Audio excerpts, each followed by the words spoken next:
Parang gusto ko ng motor. Sus, ma'am. Huwag mo nang pangarapin yun. Bakit? Yun na lang sana yung regalo mo sa akin eh. Ha? Maya-maya kung ano naman yung inaangkas mo dyan. Ano? Mamaya baka kung sino naman yung inaangkas mo dyan sa motor. Ako, ma'am. Alam ko ng mga ganyang galaw. Mga ganyang style.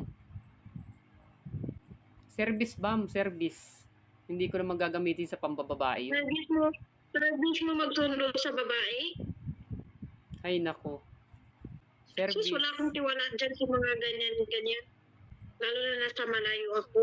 Paano ko makikita? Paano ko malaman kung ano? Siyempre, isipin mo na malayo ako, pwede ako mag-angkas ng babae kahit iilan pa itong iangkas ko, di ba? Kaya maigi dyan ka na lang sa bahay. Huwag mo na pangarapin mo ito. Si-service ko nga sa trabaho kasi mag-work na ako. Sus, pwede ka mag-commute. Saka mo na pangarapin yan pag magkasama na tayo. Huwag mo na nga yan. Alam ko na yung mga ganyang galaw.